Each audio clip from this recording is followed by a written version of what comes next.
Hello, good morning friends. Myself Jatin Dave from Asapura School Bhuj, and we are welcome all of you. Today we are going to start in ninth science chapter number 8, motion. So please, you are ready now? Okay. So please open your textbook and see the page number 98.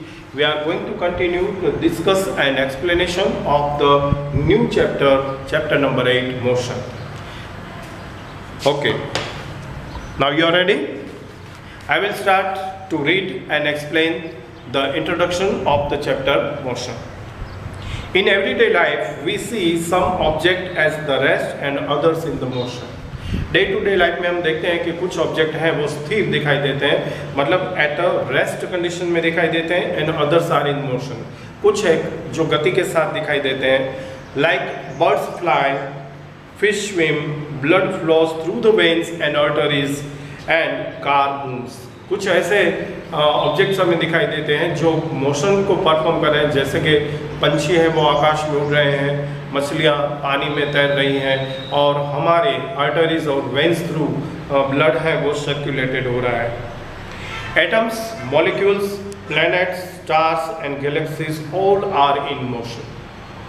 सब के सब, छोटे से छोटे अणु और परमाणु से लेकर एटम्स एंड मॉलिक्यूलर से लेकर बड़े बड़े प्लैनेट तक हर एक अपनी अपनी गति के साथ है.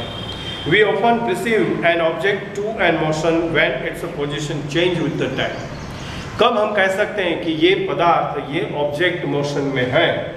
ये कह सकते हैं जब वो अपनी पोजीशन को with the respect of time वो चेंज करता है, तब हम कह सकते हैं कि ये पदार्थ मोशन में है.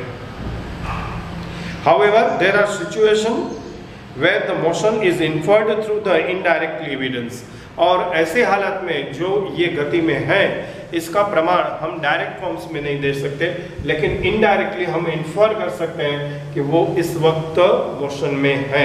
For example, we infer the motion of air by observing the movement of the dust and the movement of the leaves and branches of the trees. जैसे कि हमें अगर जो एक्सपीरियंस करना है एयर मोशन के बारे में, अगर जो कहना है, तो एयर मोशन के बारे में हम थ्रूली इसका डायरेक्ट एविडेंस नहीं दे सकते हैं, लेकिन जब मूवमेंट ऑफ डस्ट देखते हैं, धूल को हलचल करते हुए देखते हैं, या फिर किसी पेड़ पर पत्ते या फिर इसकी डालियां हैं वो मूवमेंट करती हुई नज़र आती है, तो हम कह सकते हैं कि this is show the motion of the air. यहाँ से पवन चल रही है. ठीक है. इसी तरह से what causes the phenomenon of the sunrise, sunset and changing of the season. तो इस हिसाब से देखा जाए तो यहाँ पर जो हम देखते हैं सनराइज या सनसेट या चेंजेस ऑफ द सीजन और also due to the motion of the earth, तो ये सारे अर्थ के मोशन थ्रू हैं. ये पहली बात.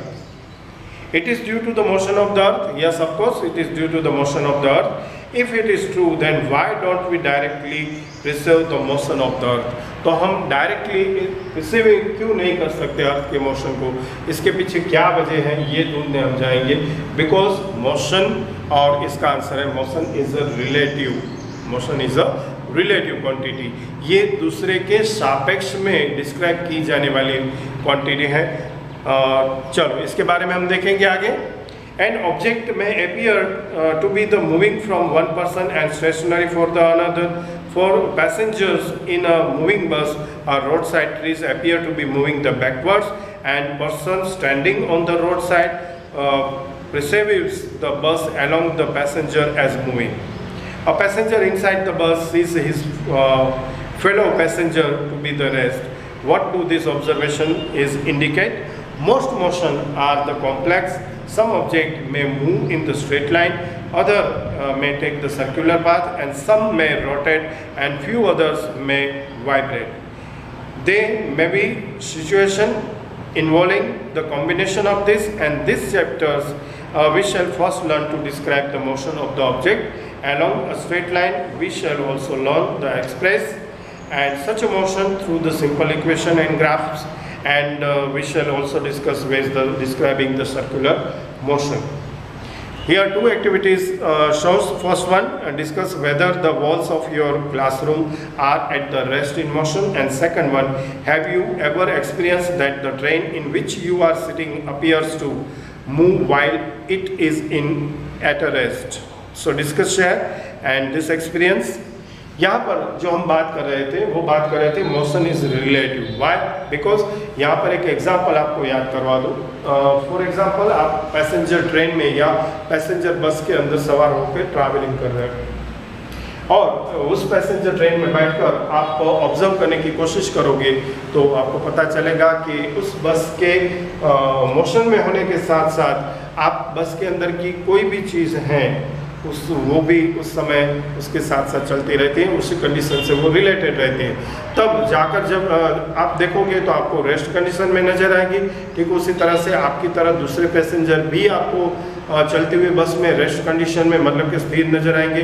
लेकिन जैसे ही आप विंडो आउटसाइड द विंडो देखने की कोशिश करोगे तो आपको दिखाई देगा कि रास्ते पर चल रहे लोग या फिर आने वाले पैड ये सारे या फिर पास से गुजर रहा साइकिलिस्ट, ये सारे आपको उल्टी गति करते हुए मतलब कि अपोजिट डायरेक्शन में चलते हुए नजर आएंगे.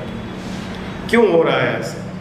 क्योंकि आपकी जो ट्रैवलिंग है वो आगे की तरफ बढ़ रही है, आपकी बस आगे की तरफ बढ़ रही है और इसलिए इसका अपोजिट आपको देखने को मिलता है कि वहाँ पर जो बाहर की चीज़ें वो पीछे की तरफ मूव करती हुई नजर आती है. ओके, अब नजरिया बदलते हैं, फ्रेमिंग बदलते हैं ऑब्जर्वेशन का. और यही ऑब्जर्वेशन, यही सिचुएशन को ऑब्जर्व करता है एक रास्ते पर खड़ा हुआ व्यक्ति. एक ऑब्जर्वर इसे देखता है तो नेचुरली उसे क्या दिखाई देगा? उसे दिखाई देगा कि बस है, आपकी पैसेंजर बस वो मूव कर रही है और उसके साथ साथ इसके अंदर बैठे हुए हर एक यात्री मूव कर रहे हैं, उन सब की चीज़ें वो मूव कर रही हैं. लेकिन जब वो सराउंडेड अपने आसपास नज़र करेगा तो पैर उसे स्थिर दिखाई देगा. साइकिलिस्ट है वो सही दिशा में गति करता हुआ दिखाई देगा और वो खुद अपने आप को स्टेशनरी पोजीशन में मतलब कि स्थिर कंडीशन में ऑब्जर्व करेगा.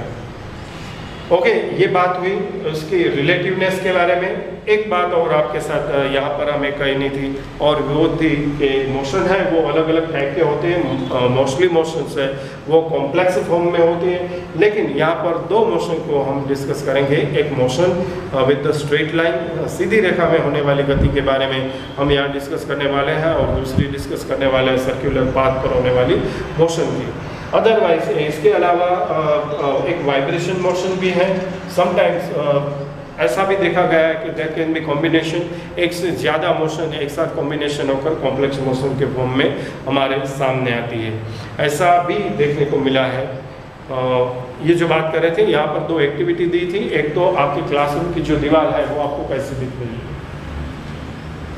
Weather the walls of your classroom are the rest in the motion, क्या ये गति में दिख रही है या स्थिर दिख रही है? आंसर आपको पता है, walls of the classroom are at rest with the respect of nearby other building. नज़दीकी जो बिल्डिंग है उसके हिसाब से अगर जो देखा जाए तो आपको आपकी स्कूल बिल्डिंग, स्कूल क्लासरूम की वॉल्स जो है वो आपको रेस्ट पोजीशन में मतलब कि स्थिर दिखाई देगी. दूसरी एक्टिविटी थी, have you ever experience that the train in which you are sitting appears to move while it is a rest. और इसका आंसर था the train in which you are sitting, जिस ट्रेन के अंदर आप बैठे हो, आप sitting is at the rest at the station. अगर जो वो स्टेशन पर स्थिर खड़ी है, if another train on the other track is moving, दूसरे ट्रैक से दूसरी ट्रेन वहाँ से गुजर रही है, your train appears to move in opposite direction. तो आपको ऐसा लगेगा कि आपकी ट्रेन है वो अपोजिट डायरेक्शन में जा रही है. आगे वाली दूसरी ट्रैक पर चढ़ने वाली ट्रैक अगर जो सीधी डायरेक्शन में निकल रही है तो आप इसके अपोजिट में बैक जा रहे हो. ऐसा आप एक्सपीरियंस करोगे, ऐसा आप फील करोगे. तो ये बात थी इंट्रोडक्शन मोशन के बारे में. एक और पॉइंट आपसे डिस्कस करना है कि we sometimes are endangered by the motion of the object around us. कभी कभी हमारे आसपास की जो अलग अलग तरीके की मोशन होती हैं, specially if that the motion of the erratic and uncontrolled as the observed in a flooded of river, hurricanes or the tsunami. On the other hand, controlled motion can be service to human beings, such as the generation of the hydroelectric power. Do you feel the necessity to study the erratic motions of some object and learn the control of them? तो यहाँ पर हमें कुछ ऐसी बात करनी थी अनडेंजर्ड cases के बारे में। हमारे आसपास जो मोशन दिखाई देती है उस मोशन में कुछ ऐसे भी मोशन है जो नेचुरल कैलेमिटीज़ के साथ जुड़ी हुई है, जैसे कि मानसून के सीज़न में फ्लडेड ऑफ द रिवर, पानी का पूरा नदियों के पानी में जल राशि में बढ़ोतरी होना, ये कॉमन बात है। ठीक है, उसी तरह से हैरिकेन्स या फिर साइक्लोन्स को हम एक्सपीरियंस करते हैं या फिर सुनामी को एक्सपीरियंस करते हैं। ये सारे नेचुरल कैलेमिटीज़ हैं जिस पर हमारा प्रभाव या हमारे हाथ में इसका क्रिएशन नहीं है। अलबत्त हम चाहें तो इसे कंट्रोल कर सकते हैं और ऐसे कुछ भी मोशन है जिसे कंट्रोल करने के बाद हम ह्यूमन सर्विसेज के लिए, मतलब कि मानव सेवा के लिए इसका अच्छे से अच्छा इस्तेमाल कर सकते हैं।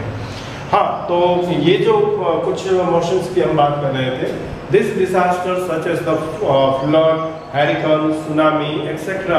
are affected many people and this disaster may be predicted but cannot be controlled. हम इससे बच सकते हैं, इसे सावधानी बरत सकते हैं, लेकिन इसे कंट्रोल करना ये हमारे बस की बात नहीं है। लेकिन कुछ इलेक्ट्रॉनिक्स एक्टिविटियां हैं या फिर न्यूक्लियर पावर प्लांट में जो एक्टिविटी की जाती हैं electric motion of the neutrons को कंट्रोल करते हुए, जिससे हम इलेक्ट्रिक पावर जनरेट करते हैं, ऐसे भी कुछ मोशन है जो हमारे लिए लाभप्रद है, बेनिफिशियल है। तो इसकी बात भी करेंगे। तो सबसे पहले हमने ये जो डिसाइड किया था आपसे शेयर करने वाली बात है। हाँ, एक और बात आपसे आगे बढ़ा रहे हैं इसी सिलसिले में, और वो है describing the motion. We describe the motion of an object by the specific or reference point. कोई reference point को specific लेते हुए हम इसे describe कर सकते हैं। And let us understand this as the example. Let us assume that the school in living in 2 kilometers north of the railway station. जब हम बोलते हैं कि हमारी स्कूल है वो रेलवे स्टेशन से उत्तर दिशा में 2 किलोमीटर है, we have specified the position of the school with the respect of the railway station. तो यहाँ पर रेलवे स्टेशन के रिस्पेक्ट में हमने अपनी स्कूल को स्पेसिफाई किया। The railway station is the reference point. तो यहाँ पर रेलवे स्टेशन है वो हमारा रेफरेंस पॉइंट हुआ। We could have also chosen other reference point according to the our convenience. इस तरह से हम अपने कन्वीनियंस के हिसाब से, अपने अनुकूलता के हिसाब से इसे रेफर कर सकते हैं। Therefore to describe the position of an object we need the specify a reference point is called the origin. तो कोई भी मोशन है इसे अच्छी तरह से डिस्क्राइब करने के लिए हमें एक रेफरेंस पॉइंट की ज़रूरत पड़ती है। सो डियर फ्रेंड्स, यहाँ तक हमने जो स्टडी किया उस स्टडी के मेन पॉइंट्स क्या थे, एक बार फिर से इस पर नज़र डाल दें। न्यू टॉपिक शुरू करने से पहले तो आपको फिर से एक बार याद करा दें। देखिए, आप बोर्ड पर देख सकते हैं, when an object changes a position with the time with the respect to another object it is said to be in a motion. With respect to another object, motion can be inferred through the indirect evidence. We don't perceive the motion of the earth in this case. Motion is the relative. Most motion are complex. Motion can be in a straight line or the circular path. Vibration of the object is also the motion. Sometimes there can be combination of the two or more motion. एक और बात जो हमने देखी इसके साथ, to describe the position of an object is the reference point is called the origin. और यहाँ पर एक एग्जाम्पल भी आपके सामने रखा है, इसी पॉइंट को कंटिन्यू करेंगे नेक्स्ट वीडियो के साथ। तब तक हमारे साथ रहिए और आज के इंट्रोडक्शन की डिस्कस को देखते हुए अपना इंटरेस्ट बनाइए और रेडी हो जाइए, इस लेसन को आगे बढ़ाएंगे नेक्स्ट वीडियो के साथ। तब तक के लिए थैंक यू एंड बाय।